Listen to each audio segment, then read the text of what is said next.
Hi, Trevor.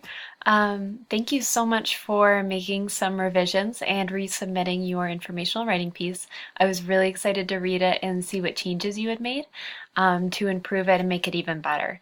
So, what I wanted to do this week was to give you some more feedback on your writing piece based on the changes I noticed you made and just thinking about the next steps you can take to make your writing piece even better. So the first thing that I noticed was I was just thinking about your piece as a whole, and I thought you did do a nice job of keeping it focused on your topic of custom home building and that as a career. I think that's awesome, and I like how you do keep it focused on that and it's not jumping around to different topics, but that all the information and the details you give relate back to that topic.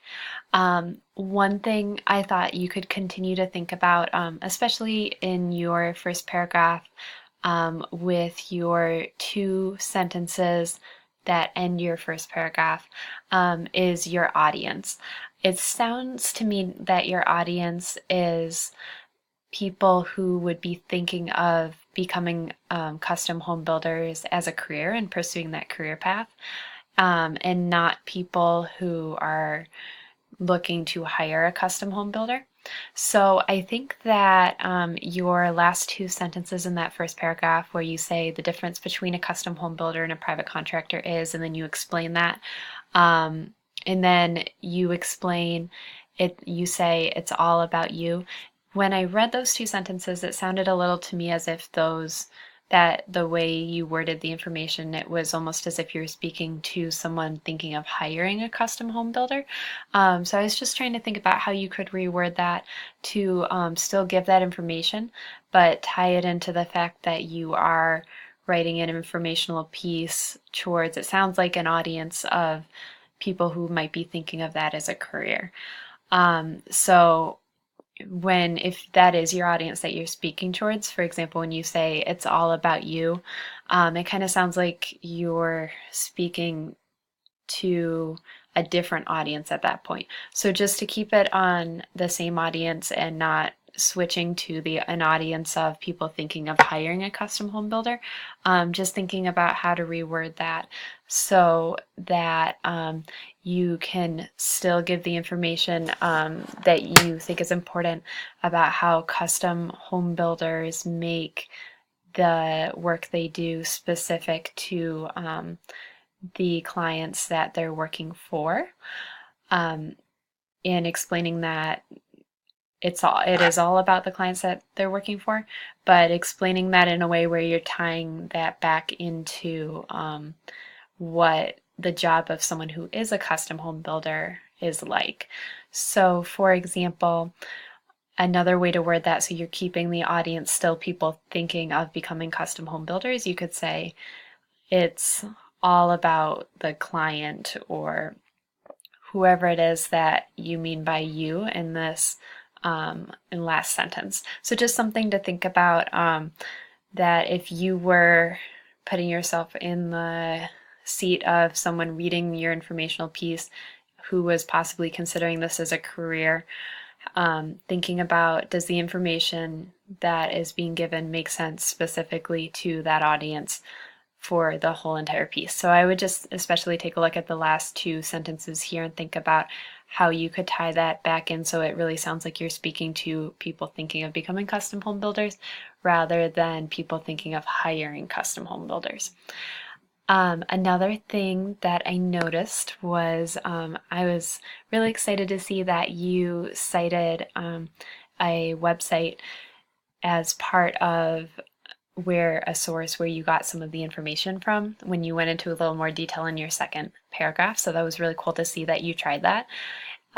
One suggestion I do have, I think you could take this even a step further and find maybe two or three other sources of information, whether it's through print or other websites that look like reliable websites, that you could get more information to add to what you already have here for what it would take for someone to become a successful custom home builder.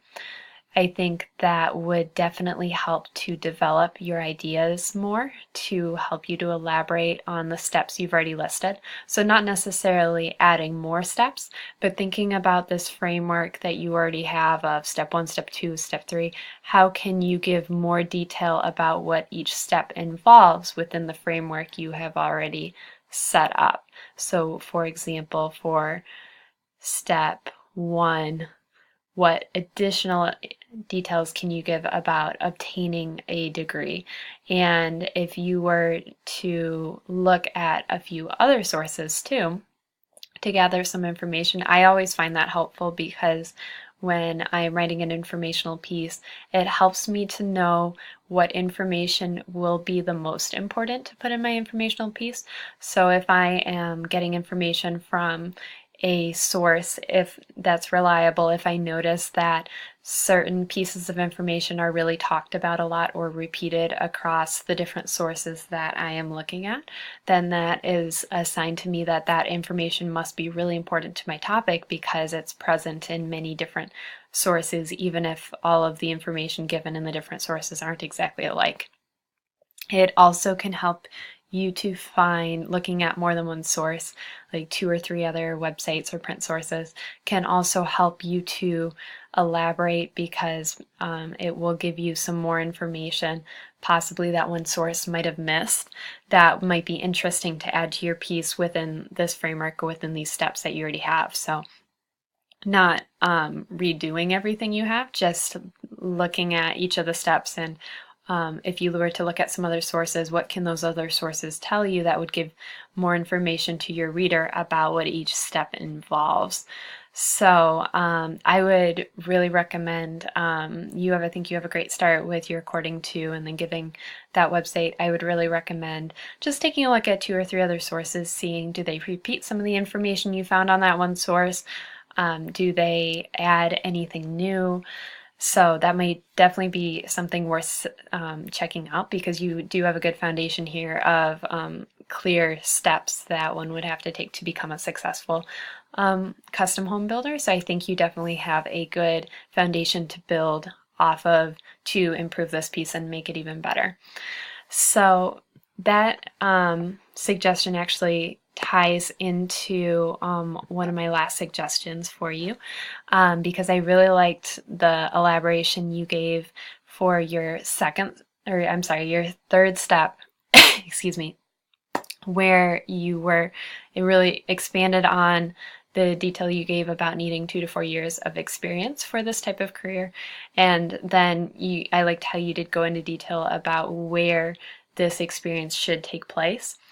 I think one thing I like to do when I'm reading through a piece of my writing, especially informational writing, is put myself in the place of whoever your reader would be and think to myself, as a reader of this informational piece, what other questions might I have after reading this piece that weren't answered in different parts, and that can help me to know what I should elaborate on. So for example, just looking at step 3, one question, I really like that you added this piece of information here: out in the field working with a veteran custom home builder, is the best experience you can get.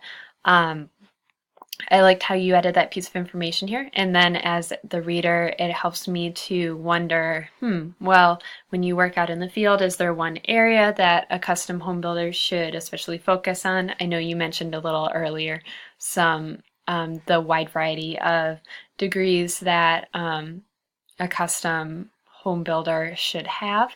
Is there any area that is especially important to have experience within? Should it be these areas equally? And this might be something that can be answered by seeking out a few more sources that might give you more details about this. Another example would be when you talk about in how your second step is acquiring a license and certification. A question I might have as the reader here is what is required to become licensed or to become certified. what specific licenses or certifications are necessary. Is it the same for all custom home builders? Are there specific types or fields that one can go into in this career? So just something to think about. Think about what questions would you as a reader have reading this if you were someone who was thinking of this as a career. What more would you need to know from here that could help you think about what more details you could add in to elaborate on to give even more information to your reader about this topic. So please let me know if you have any questions, any comments. You can always comment back on my comments if you need any clarification on anything, and I'd be more than happy to answer your questions or comment back. So I hope you have a great week and have fun writing and revising, and I'm looking forward to the changes you make to your piece for next week. Bye.